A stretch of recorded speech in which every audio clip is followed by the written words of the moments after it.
चलिए तो बीरबल गोस्वामी जी के सवाल के साथ शुरुआत करते हैं। बीरबल गोस्वामी जी पूछ रहे हैं निवेश के लिए एक मिड कैप फंड और एक स्मॉल कैप फंड सजेस्ट कर दीजिए। विकास सर के पास चलेंगे। सर अगर आप सजेस्ट कर पाए पर्टिकुलर फंड तो आप बीरबल जी को कर दीजिए, वरना आप एक सलाह दे दीजिए कि मिड कैप फंड या स्मॉल कैप फंड में क्या अभी इन्हें निवेश करना चाहिए, नया निवेश है खास करके क्या शुरुआत करनी चाहिए, थोड़ा सा सब्र कर लें और अगर निवेश करना ही है तो किस स्ट्रैटेजी से करें। देखिए एसआईपी कर रहे हैं और लंबे समय के लिए कर रहे हैं तो जरूर करें।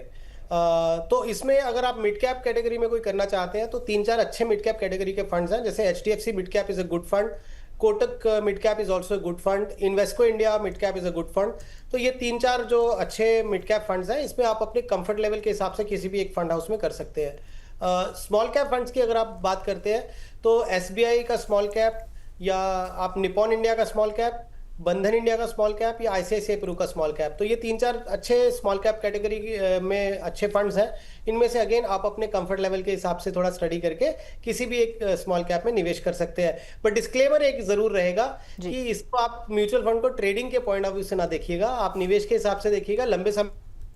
मिड और स्मॉल कैप में अगर आप 5 से 10 साल के ऊपर बने रहेंगे तो ये आप बहुत अच्छा आपको रिटर्न दे सकता है, बट शॉर्ट टर्म व्यू लेके मत चलिएगा। शॉर्ट टर्म व्यू लेकर आपको नहीं चलना है। ठीक है सर, जिस तरीके से अभी हम लोग कैश होल्डिंग पर चर्चा कर रहे थे, इससे पहले हम हमारे शो के आज तीसरे एंगल की ओर रुख करें। एक बार हम थोड़ा सा मैं आपसे समझना चाहूंगी कि जो अभी दर्शक हमें देख रहे हैं, फिलहाल जो भी लोग सिप के टिप को देख रहे हैं, आम निवेशक हैं, आम व्यूअर्स हैं, वो किस तरीके से इस डेटा को जो है समझे कि म्यूचुअल फंड हाउसेज ने इस तरीके से कैश होल्डिंग को क्यों बढ़ाया है। साथ ही कई बार ऐसा भी होता है जब इस तरीके के डेटा हम लोग शोज में लेकर आते हैं तो एक आम निवेशक, आम दर्शक ये सोच लेता है कि भैया जब इतने बड़े बड़े इंस्टीट्यूशन ही इन्वेस्ट नहीं कर रहे हैं बाजार में तो फिर मेरा भी हाथ बंधा होना चाहिए, मैं भी इन्वेस्ट ना करूं। एक बार आप थोड़ी सी क्लैरिटी इस पर दे दीजिए।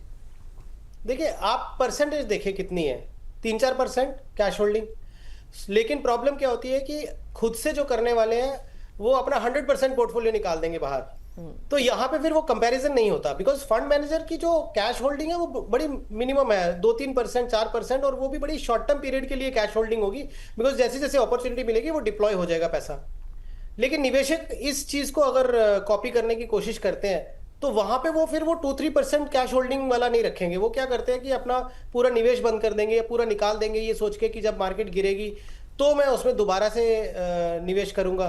तो वहां पे मुझे लगता है वो 80-90% बैड एक्सपीरियंस लेके निकलते हैं, बिकॉज आप परफेक्ट टाइमिंग नहीं कर सकते। तो फंड मैनेजर से आपने सीखना ही है तो ये सीखिए कि 96-97% निवेशित है अभी भी वो। आप देखिए कि क्या आप 96-97% निवेशित हैं क्या नहीं, तो फिर आप कंपैरिजन कर सकते हैं उस चीज से। चलिए ठीक है, चलिए अब अगले भाग की ओर बढ़ते हैं क्योंकि हम लोगों ने प्रॉब्लम्स देख ली हैं, चलो उसका सोल्यूशन भी देखते हैं। सर कई सारे लोग हैं इस सिचुएशन को देखते हुए हाइब्रिड फंड्स की ओर थोड़ा सा अपना जो इंटरेस्ट है या उसको कहिए एक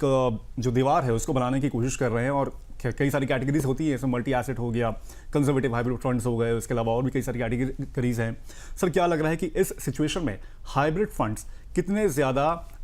मुनासिब उनके लिए साबित हो सकते हैं इस सिचुएशन को देखते हुए? देखिए हाइब्रिड फंड एक ऐसी कैटेगरी है जहां पे आपको अगर हम 3-4 कैटेगरीज होती हैं इसमें, एक हो गया आपका इक्विटी सेविंग्स फंड, तो थोड़ा कंजर्वेटिव होता है जिसमें आपका इक्विटी कंपोनेंट बहुत कम होता है और मेजॉरिटी वो डेट और आर्बिट्राज और इसके थ्रू प्ले किया जाता है। ये बहुत ही कंजर्वेटिव कैटेगरी होती है। इसके ऊपर अगर आप चले जाएंगे तो इक्विटी हाइब्रिड या एग्रेसिव हाइब्रिड फंड कैटेगरी है जिसको हम इक्विटी हाइब्रिड फंड बोलते हैं। वहां पे इक्विटी का कंपोनेंट काफी हाई होता है, मतलब 65% तक वो इक्विटी कंपोनेंट आ जाता है उनका, ताकि टैक्सेशन इक्विटी की मिले। मल्टी एसेट फंड में क्योंकि हम काफी बार डिस्कस कर भी चुके हैं गोल्ड सिल्वर या डेट इक्विटी इस सब का, और मल्टी एसेट फंड में तो टैक्सेशन के पॉइंट ऑफ व्यू से कहीं पे इक्विटी टैक्सेशन होती है अगर 65% इक्विटीज हो, और बहुत सारे मल्टी एसेट फंड ऐसे भी हैं जहां पे डेट की टैक्सेशन है। नाउ पॉइंट इज कि ये हाइब्रिड कैटेगरी जो होती है ये उनके लिए सही है जिनका गोल जो है वो बहुत पास आने वाला है। मान लीजिए रिटायरमेंट एज है, वो वर्क कर रहे हैं, 60 इयर्स पे वो रिटायर होने वाले हैं, ऑलरेडी 55-56 इयर्स की एज हो गई है, एक अच्छा पोर्टफोलियो बिल्ड कर दिया है, अब उस पोर्टफोलियो को धीरे धीरे जो है कंजर्वेटिव फंड्स की तरफ बढ़ाया जाए, तो वहां पे जो है हाइब्रिड फंड का इंट्रोडक्शन होता है। या फिर कुछ ऐसे फंड्स जो आपको लगता है कि मैं 3 साल या 2 से 3 साल की अवधि के लिए निवेश करना चाहता हूं, तो मैं बहुत हाई रिस्क नहीं लेना चाहता, लेकिन फिक्स डिपॉजिट में डाल के मुझे कुछ ज़्यादा रिटर्न नहीं आएगी, तो एक थोड़ा सा रिस्क लेके क्या मैं 3 साल का टाइम होराइजन अगर मेरा है तो मैं बैलेंस एडवांटेज कैटेगरी या मल्टी एसेट कैटेगरी या इक्विटी हाइब्रिड या हाइब्रिड इक्विटी, इसमें मैं डाल सकता हूँ क्या? तो वहां पे आप निवेश डालेंगे तो वहां पर्पस ऑफ द मनी ये है कि मेरे लिए शॉर्ट टर्म के लिए पैसा मुझे रखना है। हालांकि 1 साल या 2 साल वाले के लिए भी हम ये नहीं बोलेंगे इन करंट सिनेरियो जिस तरीके से वॉलेटिलिटी चल रही है। बट पॉइंट इज कि हाइब्रिड कैटेगरी में निवेश इसलिए ना करें क्योंकि मार्केट में बहुत वॉलेटिलिटी और मैं अपना निवेश जो है हाइब्रिड कैटेगरी में चले जाता हूं। हाइब्रिड में इसलिए करें क्योंकि आपके जो गोल्स हैं या आपका जो प्रोफाइल है उसको वो मैच करता है, फिर आप हाइब्रिड कैटेगरी में अपने निवेश करें। अगर कोई निवेशक है अभिषेक, मान लीजिए 30 साल 35 साल या 40 साल के हैं, जिनको अपना wealth creation point of view से 15 साल 20 साल का टाइम होराइजन है और सिर्फ इस वॉलेटिलिटी को देखते हुए अपना इक्विटी का निवेश बंद करके और हाइब्रिड में डाल देंगे, तो अपने जो ओवरऑल गोल जो प्लान किया था, जो उन्होंने पूरा एक जिसको हम इन्वेस्टमेंट फिलॉसफी बोलते हैं वो बनाई थी, उससे अगर वो डिविएट हो रहे हैं तो आपका पूरा जो पोर्टफोलियो है उसका थीसिस ही खराब हो जाएगा या उस पोर्टफोलियो का जो सैंक्टिटी वो खत्म हो जाएगी, बिकॉज